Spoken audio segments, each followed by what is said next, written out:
Welcome back. Rajkot જિલ્લાના ધોરાજીમાં મારુતિનગરમાં આવેલ નંદઘેર આંગણવાડીની બહાર ગંદકીનો ઢગ જામ્યો છે।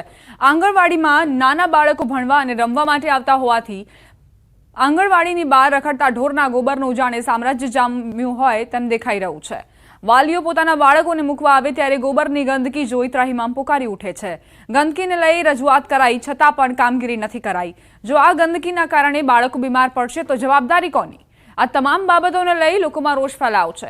ત્યારે વાલીઓની માંગ છે કે તંત્ર દ્વારા તાત્કાલિક આંગણવાડીની આજુબાજુ રહેલ ગંદકીની સફાઈ કરાવાય। એમ કે ફરતા વંડા નથી તો ત્યાં બેનો નિયમિત સફાઈ કરે છે અને ત્યાં કે આજુબાજુ જે છાંયો રહ્યો તો એમાં ઢોર વધારે બેસતા હોય એની હિસાબે વધારે એમ કે अस्वस्थता थाय छे અને નગરપાલિકામાં 2 વખત એમ કે એની માટે ફરતા અંડા માટે દરખાસ્ત આપેલ છે। ત્યાં લગી અમે ઘણી વખત રજૂઆતો નાનતેન બધું કર્યું છે। આજુબાજુમાં વારવા આવે પણ છતાંય અહીંયા આ પરિસ્થિતિ તો કોઈ ધ્યાન દેતું નથી, કોઈ વારવા આવતું નથી અને આ રોગચાળા આ નાના ભૂલકા હે 3-3 વર્ષના અબૂત ભૂલકા કહેવાય પણ આ તંત્ર કોઈ જાગે ને જો આ પરિસ્થિતિને ફેન્સિંગ મારીને કદાચ કમ્પ્લીટ કરીને બધું સાફસૂફ રાખે બાકી બાળકો માંદા પડશે તો આની કોણ જવાબદારી લે? વૈષ્ણવવાડીમાં એક આંગણવાડી છે। આંગણવાડીની અંદર બાળકો નાના હાવ જે પેલું ધોરણથી હાવ નાની ઉંમર હોય 3 વર્ષ હોય 4 વર્ષ બાળકો આવે છે। અત્યારે આંગણવાડીની પરિસ્થિતિ તમે આ મીડિયા દ્વારા જોઈ શકો છો કે પોદરા કે સાણ કે બાળકોને તેડીને જવું પડે એવું છે। તો મારે નગરપાલિકા ધોરાજીને એટલું કહેવાનું છે કે સફાઈ કામદાર છે અને આજ 2 વર્ષથી આ વહીવટી શાસન છે, સરકારની અંદર વહીવટી શાસન છે, ધોરાજીની અંદર જે ઠેકાણે ગંદકીને એવું છે। આ પ્રશ્ન એક નથી, આવો પ્રશ્ન તો ધોરાજીમાં 10 જગ્યાએ વહીવટી શાસનમાં અત્યારે પ્રજાને બહુ નુકસાન છે। અને આ છે મારુતિનગરના જૂનું મારુતિનગરમાં આંગણવાડી આવી છે, ઘણા વર્ષથી આંગણવાડી છે પણ હમણાં બહુ 2-4 વર્ષથી તો બહુ ગંદકી વધી ગઈ છે। એટલે આ જરાક નગરપાલિકાના ભૈરવ આવે જ્યારે સાફ કરવા ત્યારે ઓટા ઉપર બેસે 2-4 કલાક બેસે પછી ખાલી હાવે જેમ તેમ હાવેણા મારીને હોઈ જાય છે અને કાંઈ કરતા નથી। અને છોકરાઓ અહીંયા ઉપાડી એની માઈઓ છોકરા ઉપાડી અને મેલી આવે અંદર। છાણ તો તમે જોવો આમાં ગંદકી બહુ છે અહીંયા। ભાવનગર મહાનગરપાલિકા દ્વારા શહેરમાં આવેલ 5 મોક્ષ મંદિરમાં અંતિમ સંસ્કાર માટે રૂપિયા ગેસ આધારિત સ્મશાન બનાવવાનું આયોજન કરવામાં આવ્યું છે, જેમાં લગભગ 3.5 કરોડનો ખર્ચ થશે। ગેસ આધારિત સ્મશાન બનાવવા પાછળનો મુખ્ય હેતુ છે કે પર્યાવરણનું જતન થાય અને લાકડાની પણ બચત થાય, સાથે જ રખડતા પશુઓ અને નિરાધાર પશુઓ જે રોડ પર મૃત્યુ પામે છે તેમને પણ સન્માનિત રીતે અગ્નિ સંસ્કાર થઈ શકે તે હેતુથી પશુઓ માટે પણ ગેસ આધારિત ભઠ્ઠી બનાવવામાં આવી રહી છે। ગેસ આધારિત સ્મશાન માટેની ટેન્ડર પ્રક્રિયા પણ શરૂ કરી દેવાઈ છે।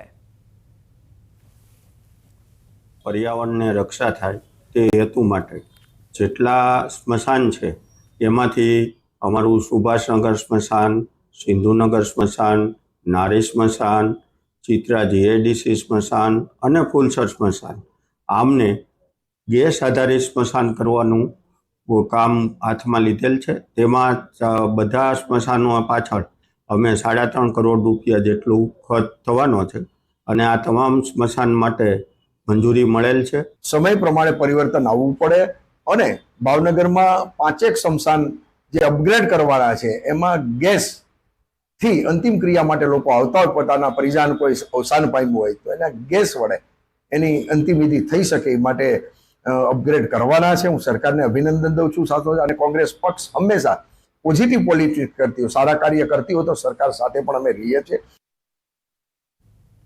રાજકોટથી સમાચાર ગોંડલના ભોજપરા ગામે કમળ પૂજાનો પ્રયાસ, આધેડે મંદિરમાં પોતાનું ગળું કાપી કમળ પૂજા કર્યાની આશંકા। ધર્મેન્દ્રસિંહ ઝાલા નામના વ્યક્તિને સારવાર માટે સિવિલમાં ખસેડાયો। વિજ્ઞાન જાથાએ સમગ્ર ઘટનાનો વિરોધ કર્યો। કમળ પૂજાના નામે અંધશ્રદ્ધા ફેલાવવાનો પ્રયાસ, લોકોને જાગૃત કરવા વિજ્ઞાન જાથાએ પ્રયાસ કરશે। કુટુંબિક લેડીઝ ઘરે બોલાવી હોય કે એક ભાઈ બેઠા છે અને એ કંઈક કરે છે મને કે તમે ઘાય તાત્કાલિક આવો। હું સીધો ઘરેથી હળી કાઢીને આવી અને અહીંયા જોયું તો એ પોતે ગળામાં છરીને આમ સહેજ ઘા મારતા હતા। મેં જોયું કે લોહી લુહાણ હાલતમાં હતા। મેં કીધું ધર્મેશભાઈ રહેવા દે, આવું ન કરાય અને તમે આવું ન કરો। તો કે તું મને કે આ ગોજાને કે તને છરી મારી દઈશ, અત્યારે હું આ મારી વિધિમાં પડ્યો હોય એટલે તું વયો જા મને ક્યાં, એમ કરીને સીધી છરીનો ઘા મારી બાજુ ઉગાયમાં મેં માર્યો ઠેકડો અને હું સીધો નીચે પડ્યો। મંદિરની અંદર બેસીને છરીના ઘા મારતા હતા, એમાં મારા કાકી જોઈ ગયા કે ભાઈ અંદર બેઠા છરીના ઘા મારે છે। તો પછી મારા મોટા બાપુજીને કીધેલું કે તમે આને રોકો. મારા મોટા બાપુજી આવેલા કે એ રોકવા આગળનો પ્રયાસ કર્યો તો એને કીધું કે તમે આગળ આવ્યા જાઓ હું તમને પણ છડી મારી દઈશ. પછી મારા મોટા બાપુએ મને બોલાવેલું ઘરમાંથી કે બેટા આવતો, અહીંયા કોઈ ભાઈ છે એમને આવી રીતના બનાવ કરે છે. એટલે અમે લોકો એના હાથ પકડીને વ્યવસ્થિત છરી હાથમાંથી ઝટકીને વ્યવસ્થિત બેસાડી અને પછી એના લોકો મમ્મી પપ્પા એના ઘરના બધા સંબંધીને ફોન કરેલો. બસ એક તો ગોંડલની અંદર જે શિવજી પાસે કમળ પૂજાનો કે માનવ બલિનો જે પ્રયાસ કર્યો છે એની જેટલી નિંદા કરી એટલી ઓછી છે. અમે પણ મુંબઈ અને ગોંડલની અંદર અમારા સ્તોત્ર ઊભા કરી અને પ્રયત્નશીલ છે અને આવા બનાવનું પુનરાવર્તન ન થાય. પશુ પક્ષી કે માનવ બલિ કે કમળ પૂજાનો ક્યારેય પણ આપણા ભારતની અંદર બનાવ ન બને એના માટે અમે ચિંતિત છીએ. અને આ કેસની અંદર સાચી માહિતી આવી અને લોકો સમક્ષ મૂકવાના છીએ. અમે નિર્ધાર કર્યો છે કે આપણે નવું વિધેયક આવ્યું છે અને દર 15 દિવસે મહિને દિવસે આવો એક અંશદાયુક્ત બનાવ બને છે ત્યારે આપણું શરમથી માથું ઝૂકી જાય છે. અને વિજ્ઞાન જાતા સતત પ્રયત્ન કરે છે કે લોકો છે પોતાના સુખાકારી માટે કુટુંબ ભાતૃભાવ થાય એવા પ્રયાસો કરે છે. તે વચ્ચે અંશદાયુક્ત બનાવ બને રાષ્ટ્ર અને સમાજમાં અવરોધક પરિબળ છે. આ સાથે જ બુલેટિનમાં અત્યારે બસ આટલું જ. વધુ અપડેટ્સ માટે આપ જોતા રહો News18 ગુજરાતી.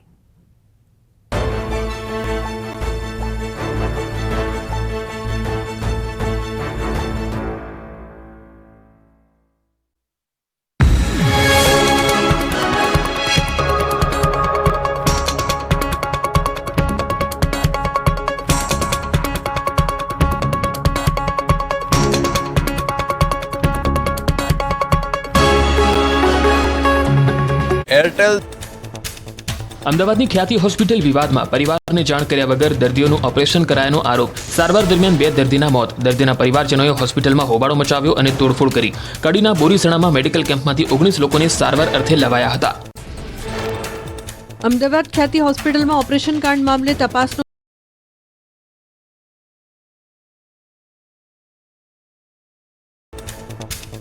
અમદાવાદની ખ્યાતિ હોસ્પિટલ વિવાદમાં પરિવારને જાણ કર્યા વગર દર્દીઓનું ઓપરેશન કરાયાનો આરોપ. સારવાર દરમિયાન 2 દર્દીના મોત. દર્દીના પરિવારજનોએ હોસ્પિટલમાં હોબાળો મચાવ્યો અને તોડફોડ કરી. કડીના બોરીસણામાં મેડિકલ કેમ્પમાંથી 19 લોકોને સારવાર અર્થે લવાયા હતા.